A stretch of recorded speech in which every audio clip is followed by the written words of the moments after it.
Play Boxing Podcast, episode 38. Back in the building. What's going on, everybody? Going to get everybody with a full episode. We got a lot of shit to talk about. A lot of shit to talk about. Man, we had a good weekend of fights. Great weekend of fights. We're going to dive into all those fights this weekend. We had Tank Davis fighting Santa Cruz. And man, that was a killer ending to that fight. We also had Usyk versus Chisora in the heavyweight fight. And also we had Inoue, you know what I'm saying, the Japanese, you know what I'm saying, he fought too. And wow, we had some news came out. We're gonna expand on. Deontay Wilder finally spoke at length about his thoughts about his loss to Tyson Fury. We're gonna unpack a lot of shit with that one. I got my take on it. And but before we get into all of that though, we want to do the house cleaning, you know what I'm saying? Number one, check us out on all major streaming platforms when it comes to podcasts. So check us out on Apple Podcasts, Google Podcasts, Spotify. You can check us out all those places. If you listen to the podcast, I'm assuming you know how to listen to us. But who knows? You know, you may be listening on YouTube or something. So check us out on all the streaming podcasts, streaming platforms, the major platforms.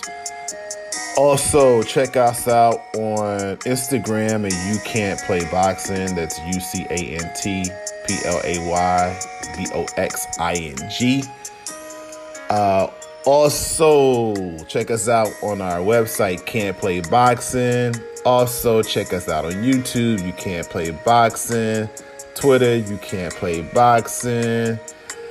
And, you know, we everywhere. So, you know, I appreciate everybody listening. Like I said before, the listenership over the last couple of months has grown tremendously. I'm going to try to, like I said, I've been trying to be more consistent with podcasts over the last few months, and that's shown by people kind of really rewarding me being consistent as far as more people listening. So I appreciate that. So before we get into now, if you don't know, if you like your first time listening to the podcast, you know, You Can't Play Boxing Podcast, bruh. It's a podcast about boxing and bullshit. And when we say boxing and bullshit, we mean like we talk about politics sometimes. We talk about music. We talk about any little random things that's going on, other sports, you know. So what I want to do, though, I want to kick off, you know, number one of the veterans in hip-hop, Busta Rhymes. He released his new project, Extinction Level Event 2, 22 years after the original ELE project. And to me, it's Busta Rhymes is one of those guys, man, who he's a legend, but I think he's slept on sometimes. And you know, I've been a Busta Rhymes fan. However, it was a month ago, I didn't realize how many tracks and shit of Busta Rhymes that I love, you know what I'm saying? And he was on Drink Champs, and man, he had a legendary Drink Champs episode. It was like 4.5 hours. I still haven't listened to all of that, but he gave some really good stories. And you know, it kind of had me going through our Busta Rhymes catalog. It's like, damn, he's been on a lot of shit that I like, you know what I'm saying, over the history of hip hop. And I think sometimes with Busta Rhymes, we overlook him because he's a great talent, but with his voice and delivery, sometimes it can be hard to listen to an entire album of him. I kind of say he's like the perfect ingredient to put on a song, like, but you need somebody else's voice a lot of times to kind of counterbalance his, because if you have somebody else's voice on a track and then he comes in, the difference in the two it just amplifies how dope he is sometimes. But if you have his voice on the track alone, you don't get that. You don't get that comparison, and sometimes you can be like, man, this nigga, he just whatever. So I think he kind of like, it's kind of like you don't want to eat all cilantro, you know what I'm saying? But if you add cilantro to a dish, that shit dope as fuck, you know what I'm saying? You don't want to have all ginger or all like basil, you know what I'm saying? But if you add that shit to a dish, it's dope as fuck. So I think that's kind of the same with Busta. I haven't listened to the new album yet. I've been hearing good things about it, but I just had so much stuff going on this weekend. I haven't listened to it, but it looks promising. I think it has like 22 tracks on it, so I'm gonna check it out. But before I get into checking that out, I do want to talk about some of my favorite Busta Rhymes songs, and some of my favorite Busta Rhymes songs. I'm in no particular order, you know what I'm saying. One of my favorite Busta Rhymes songs that he had, is on the Anarchy album. Matter of fact, the Anarchy album came out in 2000. It's probably my favorite Busta Rhymes album. That album, it had about 3 or 4 tracks produced by Swiss. Had that song with him and DMX and Jay-Z, While We Die. Had that song M.O.P. That was dope as fuck. I think M.O.P.'s on the new album too. And also had a dope ass song with Busta Rhymes, Raekwon the Chef, Ghostface, The Heist. That's probably like one of my top Busta Rhymes songs. So The Heist is one of the slept on song. We Put It Down for Y'all. That was produced by Swiss, and the bass on that joint is ferocious. You know what I'm saying? So if you never listened to that song, check that out. Of course, Why We Die is a good song. On the the ELE album, you know what I'm saying? Tear the Roof Off is like one of the party spots. It's one of the shit that get the party jumping. Back then, at least. That joint with him and Janet Jackson. But Busta, man, he got a lot of shit, man. So salute to Busta Rhymes. Definite legend. Want to give him his credit while he's here. I think he slept on as far as the amount of work he put in. So we want to give a shout out to Busta Rhymes. For real, for real.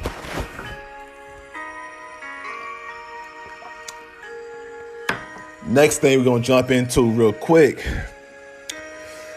Depending on when you listen to it, this episode, the election is either 1 day away or 2 days away. I'll be glad when this is over with. Me personally, I know people are saying it's a blue wave and all of that, and I'm not going to get into politics too much. However, my prediction, of course, the election is going to be messy. I don't think anybody is going to concede on election night. That's why I'm not really tripping on it, because I feel like they finna really drag this shit out. And I think by hook or crook or whatever, how you want to go, I think Trump is going to be in office another 4 years. So, I mean, whether you like it or not, that's my prediction. Of course, I don't know. I know the polls are saying Biden is going to win. I know they're saying all of that. But if I had to put money on it, you know what I'm saying, I'll say Trump is going to probably win. That does not mean I'm voting for Trump. You know what I'm saying? Far from it. I try to leave my personal politics out of it, but it's safe to say I ain't voting for Trump. Put it that way. You know what I'm saying? But speaking about endorsing, who has at least endorsed Trump is Lil Wayne. Lil Wayne decided to endorse Donald Trump. Said he met with the president. I know every time I say the president and say Trump, I just feel like, what am I in? The Twilight Zone? This don't seem real. But yeah, he met with Donald Trump, said they went over his plan, and he gave an endorsement for Donald Trump. Now, it's crazy about it because I don't even think Lil Wayne votes, so it's like, okay, like, what is this for? it's kind of funny to me. But he gave his endorsement for Trump. A lot of people are upset about that. I mean, me personally, I don't look to celebrities or politicians as far as like role models. Some celebrities and politicians are cool, but just like the general population, some celebrities and politicians are fucked up. You know what I'm saying? A lot of them.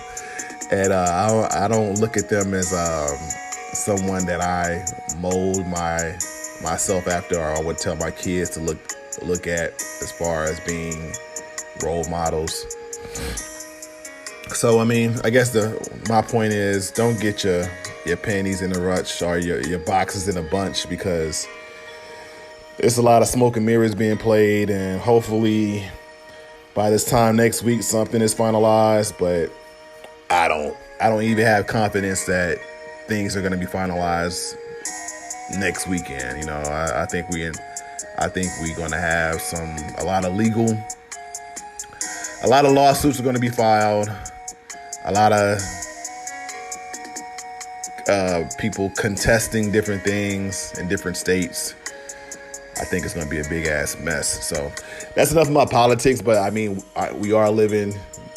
I'm living in the United States. We are living in this world, and I don't want to ignore it, but I don't want to also like really spend a lot of time on this shit for real. So that's my 2 cents. Take it as you may. You know, it may pan out that way. It may not. But I mean, regardless of whatever, we've survived all these presidents, period. So, you know, whoever gets elected, they're not gonna, you know, you're not going to stop breathing because that person got elected. You know what I'm saying? So just have a plan, do your thing, keep it going. You feel me? All right.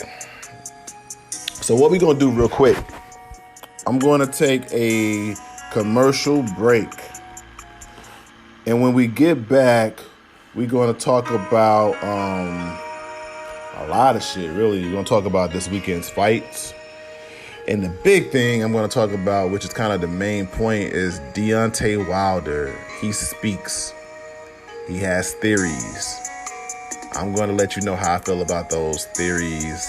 Are they valid? Are they plausible? Could it have happened? I'll let you know. So stay tuned. Grab something to drink. 45 seconds. We'll be right back with the real shit.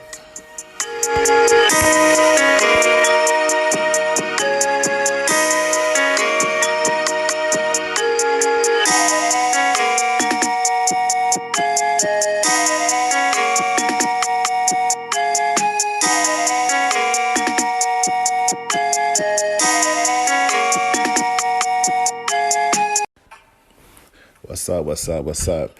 It's that time of the show where we kind of give a shout out to our sponsors. The sponsor today is Anchor. Anchor is everything you need to create your own podcast.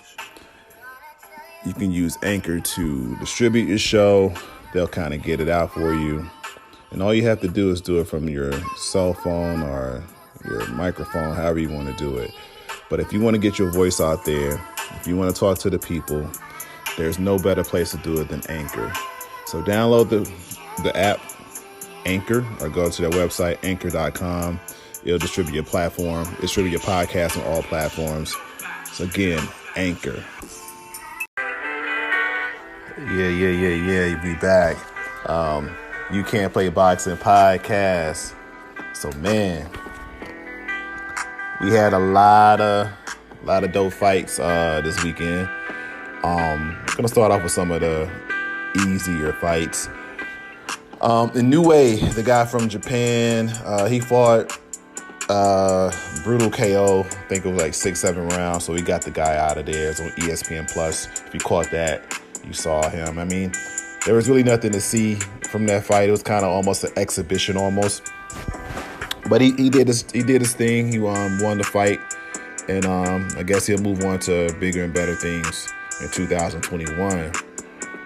In the heavyweight division, though, we got Usyk, you know what I'm saying, just came up from cruiserweight, This is his second heavyweight fight. He fought Derek Chisora, who's out of the UK, who definitely is a veteran.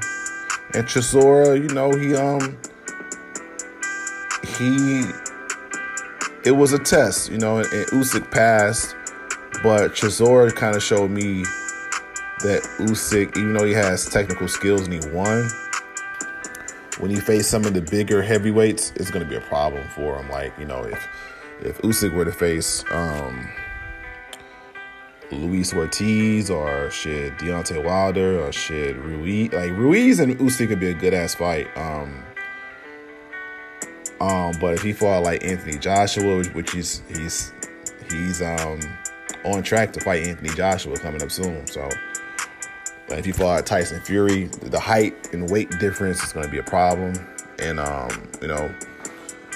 he's a good fighter, but he's one of those cruiserweight, heavyweight tweeners, kind of like what Steve Cunningham was and Evander Holyfield. But the heavyweights these days are a lot bigger than what Holyfield had to deal with. So Usyk won, you know what I'm saying? And I think he's one of the top 5 heavyweights, and we're going to kind of talk about that later on too. But I think he would have problems with bigger heavyweights, you know what I'm saying? So we'll see how that shakes out. But good win, tremendous win for Usyk. It's better to win versus to lose, so I definitely give him that.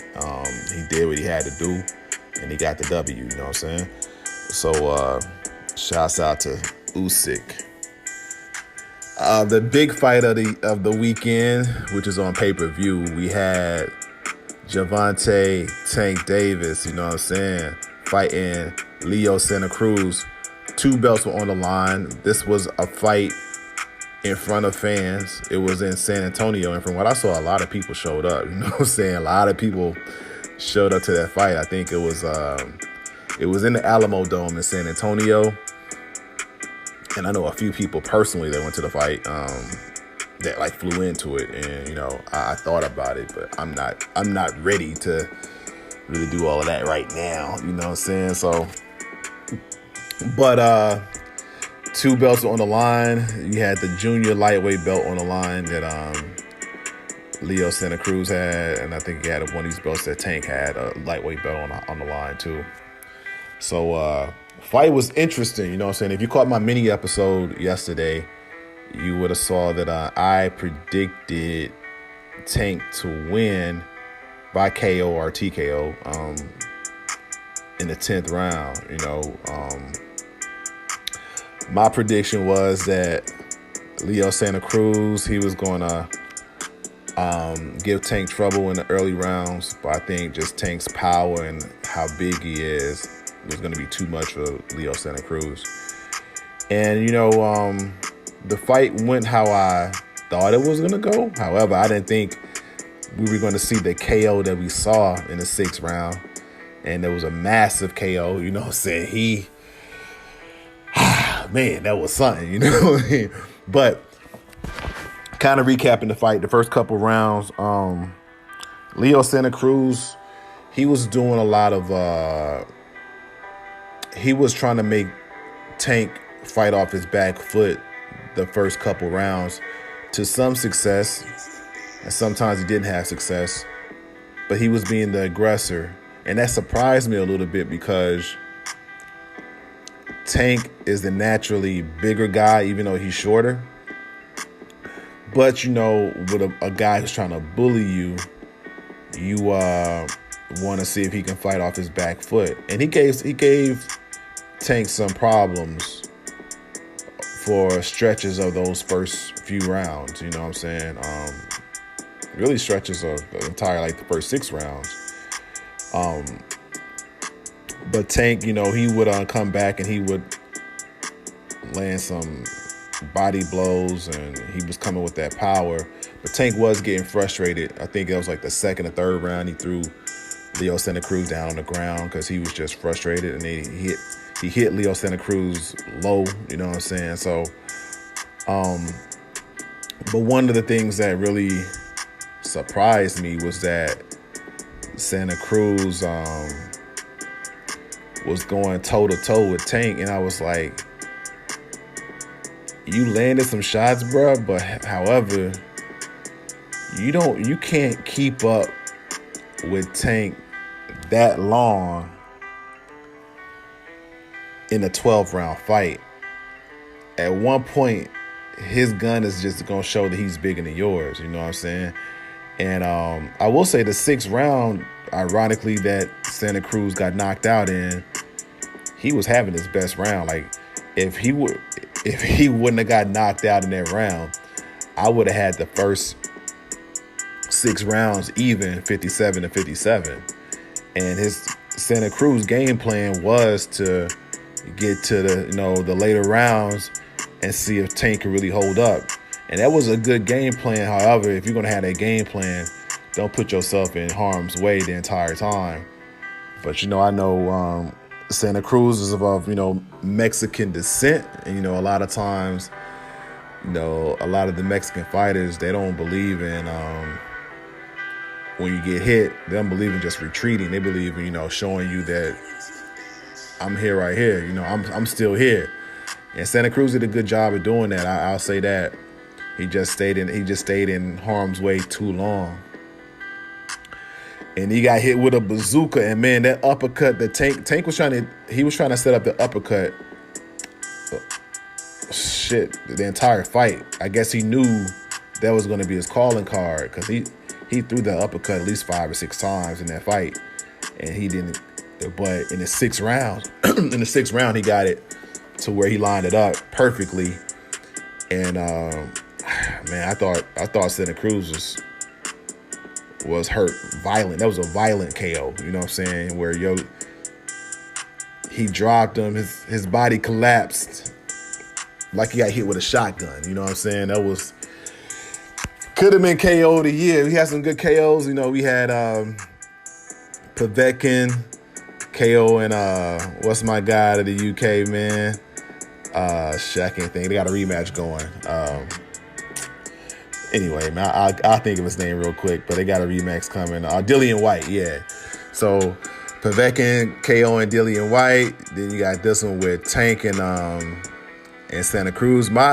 I'm putting on Tank and Santa Cruz because this was a pay-per-view fight, and it was while most people thought Tank would win. I thought Tank would win. I didn't think that he would knock him out like this. You know what I'm saying? So Tank looked very formidable. You know what I'm saying? And he did what he had to do. Now, some people are going to say, "Oh, he beat a smaller guy." Yeah, he beat a smaller guy.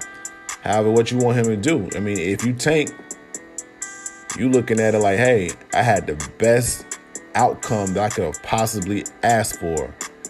I fought a top-notch guy on pay-per-view, where a lot of people showed up to the fight that could show up. From what I've seen, a lot of people were watching the fight. And this KO is going to be something that was on the internet, all over the internet. So it does nothing but raise his profile. So from Tank perspective, this was the best outcome he could have asked for, you know what I'm saying? And so salute to him for pulling out the W. And from Leo Santa Cruz standpoint, no fighter is going to tell you that, they're going into the fight to lose. However, I'm pretty sure he knew that he was an underdog in this fight. And I'm pretty sure that, in the back of his mind, he probably thought that, yeah, I got to watch out for this guy. I could lose. But I'm also pretty sure that he didn't think that he was going to get knocked out like that. You know what I'm saying? I'm also pretty sure he didn't think he was going to get knocked out like that. So that was probably, from his standpoint, the worst thing that could have happened. I still think Santa Cruz is one of the best, better fighters. I think he's probably better at 126. And I think him fighting Gary Russell Jr. would be a good fight. I think him fighting Lomachenko would be a good fight. That would be a good, not that they would make it, but that would be a good fight at 126 or 130, you know what I'm saying? Don't know if we'll get those fights, but I think Santa Cruz is still a good fighter. However, I do say this. A knockout like that takes off about 1 or 2 years off your career, because he not going to probably come back till the springtime at the earliest to fight. And then it has to be like a fight that's kind of a get back right fight. You know what I'm saying? A fight to kind of get him back okay. And then he probably won't be ready to fight a top-notch guy until maybe 2022. You know what I'm saying? So this sport, you know what I mean, it's something that's it's a sport. It's a hard way to make a living, but I salute anybody hopping in that ring, you know, putting their bodies on the lines, their mind on the line, their lives on the line. You know what I'm saying? So salute to Leo Santa Cruz. Salute to Gervontaa Davis. Put on a great card. I mean, the card all the way down was stoppages. You had Regis Prograis won by knockout, 2 other knockouts on the card. So it was a great card. Shout out to everybody at Showtime, Premier Boxing Champions, for putting on a great card. And it was enjoyable for sure. So what we're gonna do real quick, we're gonna get into the main topic, and we're gonna talk about Deontay Wilder speaks. So if you don't know, Deontay Wilder put out a video yesterday on Halloween where he tells Tyson Fury to be a man. In his caption, he says, "Tyson Fury, I gave you a chance when nobody else gave you a chance. I provided a way for you to provide for your family. I put you on a national stage after you had already squandered your opportunities almost with being drug addicted, fat, and basically thrown away." Which is true. You know what I mean? Deontay Wilder did not have to fight Tyson Fury. He did not have to give him the opportunity that he gave him. However, I mean, just keeping it a buck though, you know, Tyson Fury did provide. If Deontay Wilder would have won that fight, Tyson Fury had a name, and he did provide some of substance to Deontay Wilder if he beat him. So I'm not saying that, like, Deontay Wilder gave him charity. You know what I'm saying? I'm not going to say that. However, you know, he did give him a shot. And in a caption, he said, you know, I gave you a shot. We did the rematch. We did a rematch when I didn't have to do the rematch, which, yeah, you didn't have to. But to be truthful, it was either Tyson Fury or AJ. I mean, it wasn't like Deontay Wilder fought for free. You know what I'm saying? That was a lot of money they got, I think, from, you know, reportedly $25 million in the second fight. So, you know, he could have got $25 million probably facing Anthony Joshua, but, you know, it's either Tyson Fury or Anthony Joshua was going to provide that money for him. So he did what he had to do to secure his financial future. So, I mean, don't get me wrong. He gave him a shot, but again, it wasn't charity. So in his caption, he said, in his video that he put out, he also said that he accused Tyson Fury of cheating. Said Tyson Fury gloves had something in them. And of course, if you've been following boxing, this is not the first time this has come up. This has been brewing since February. However, it was not substantiated by Deontay Wilder himself, even though people in his camp have you know, said a few things. Deontay Wilder himself has kept quiet about it for shit going on 9 months.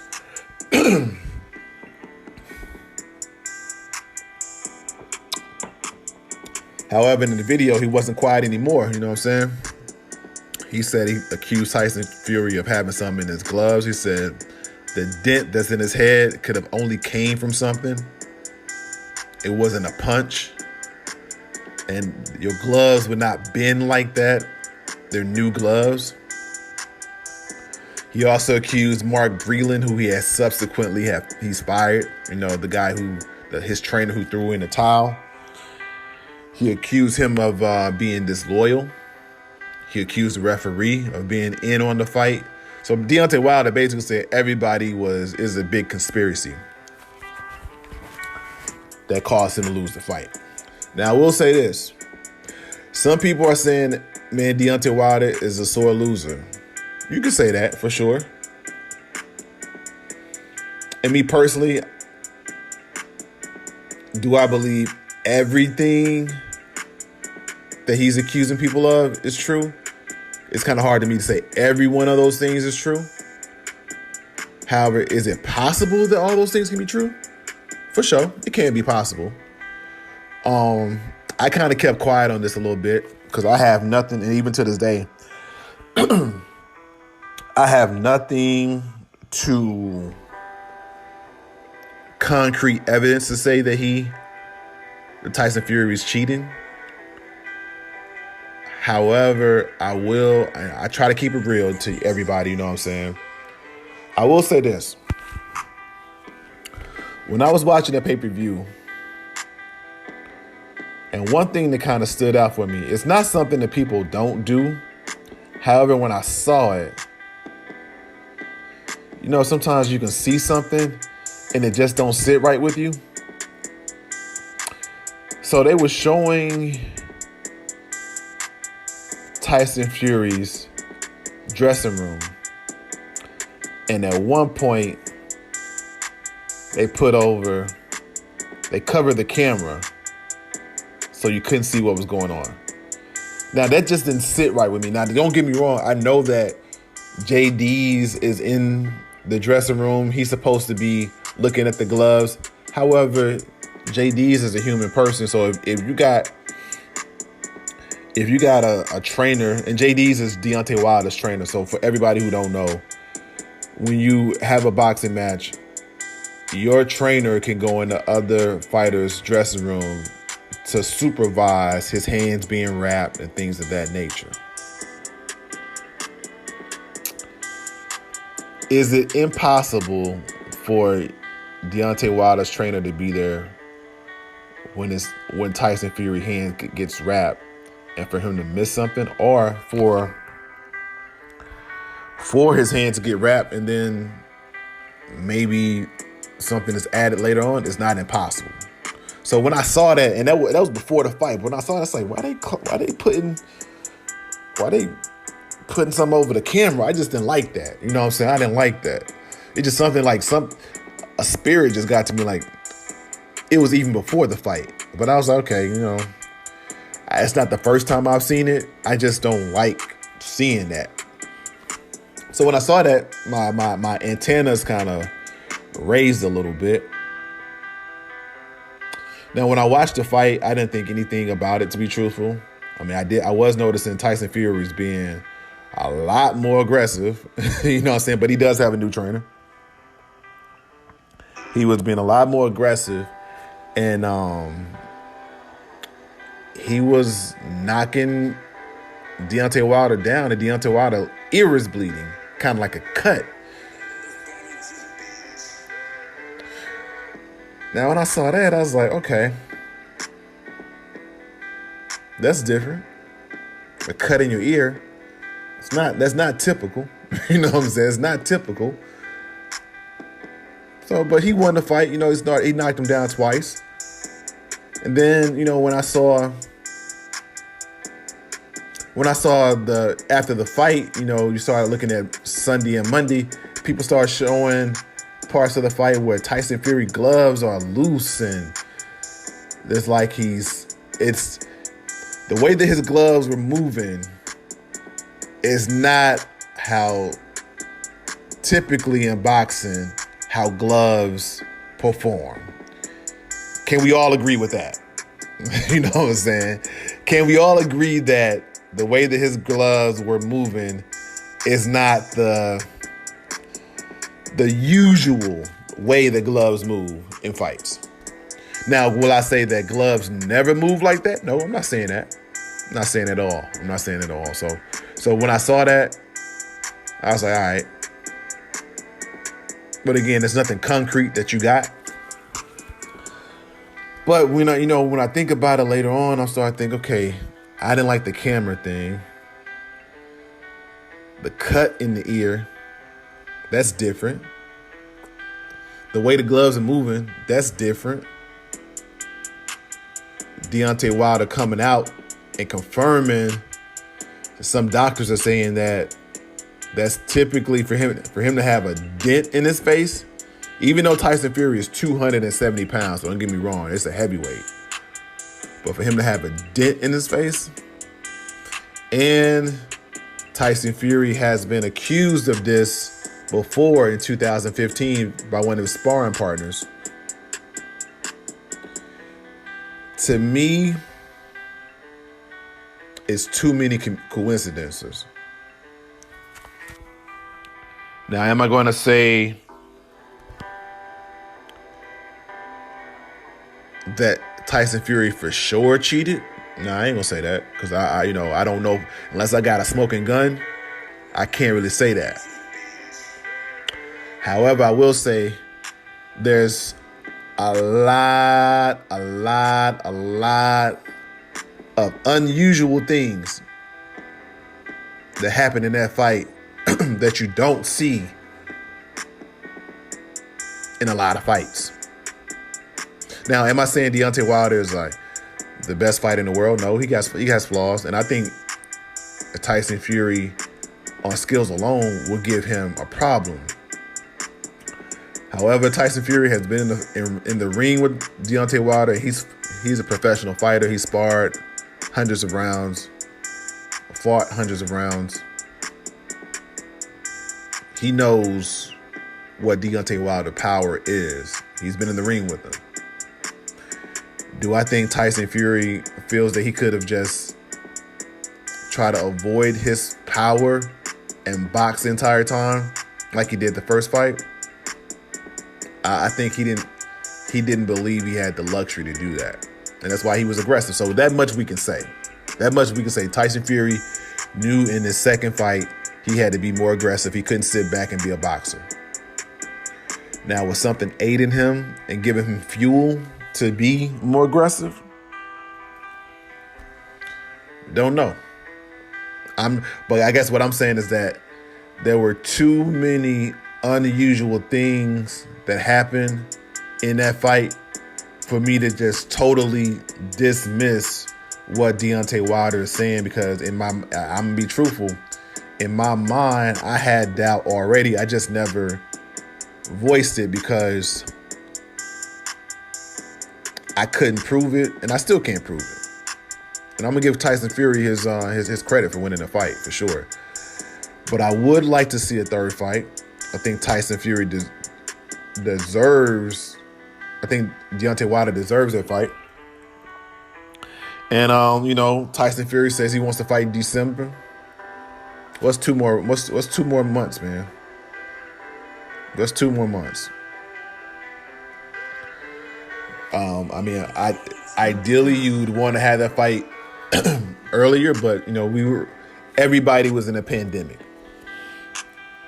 And Deontay Wilder, even beyond his video, he got on, shout out to Barbershop Conversations on YouTube and Fred, you know what I'm saying? He got on Fred Barbershop Conversations on YouTube, and he did a live with him, you know what I'm saying? And he expounded on a few things, and that was a good interview. Fred just let him talk. And now I will say the things about Breland. Everything I know about Mark Breland, that sounds far-fetched. So if you had to get me to guess, I would probably say, I don't know if I can just rubber stamp what he's saying about Mark Breland, his former coach, his former trainer, who's been with him forever. However, things, it's not impossible for that to happen. But if I'm going to put money, that maybe all of his things he's saying about Mark Breland may not be true. And as far as the referee, he's saying he thinks the referee was in on it. I'll say this, man. In boxing, it's not impossible for a referee to be in on it. And boxing is a dirty game. Things do happen, you know what I'm saying? I just can't put that on the referee. I think it was more what Tyson Fury was doing to you versus the referee or Mark Breland. Now, what Tyson Fury was doing to you, whether or not that was legal or illegal, I don't know. You know what I'm saying? I can't just say either way. But like I said before, there were a lot of unusual things that was happening in that fight. I will say that. So we got some controversy, but we know Deontay Wilder finally spoke. It was good hearing from him. Hopefully we'll get to see that Tyson Fury, Deontay Wilder 3. And we can prove it. We can prove it, once and for all, Hopefully they give us the opportunity to see that. Because Deontay wants that fight. And from the sounds of it, that was one thing that kind of broke in the interview. He said if he doesn't get the fight in the ring, because he want to fight him in the ring, but if he doesn't get the fight in the ring, he does plan on suing Tyson Fury. So if he don't fight in the ring, you'll probably see a fight in the courts,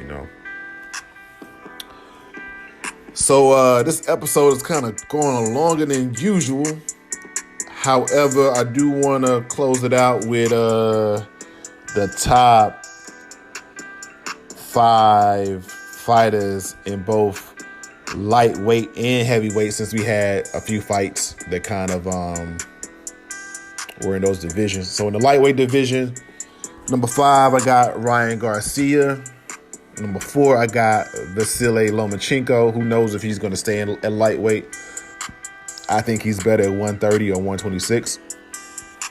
But if he fights at lightweight, I do have him as number 4. Number 3, I got Devin Haney. Number 2, I got Tank Davis. And number 1, I got Teofimo Lopez as the number 1 guy in lightweight. In the heavyweight division, I got Luis Ortiz as number 5. I got Usyk as number 4. I got Anthony Joshua as number 3. I got Deontay Wilder as number 2. And I got Tyson Fury as the number 1 heavyweight. Because regardless of it all, I can't prove anything, and he is undefeated. But I will say, if you're doing whatever you do in the dark will come to light. And sometimes where there's smoke, there is fire. So we shall see what happens. So let's kind of wrap up this episode. Went longer than the typical episode, but I want to appreciate everybody for listening. Like I said before, you can check us out on all of the major podcast platforms. Check us out on Apple Music. Check us out on Spotify. Check us out on Google Podcasts, Stitcher, all of those places. Also, check out our Instagram. You Can't Play Boxing. That's UCANTPLAYBOXING.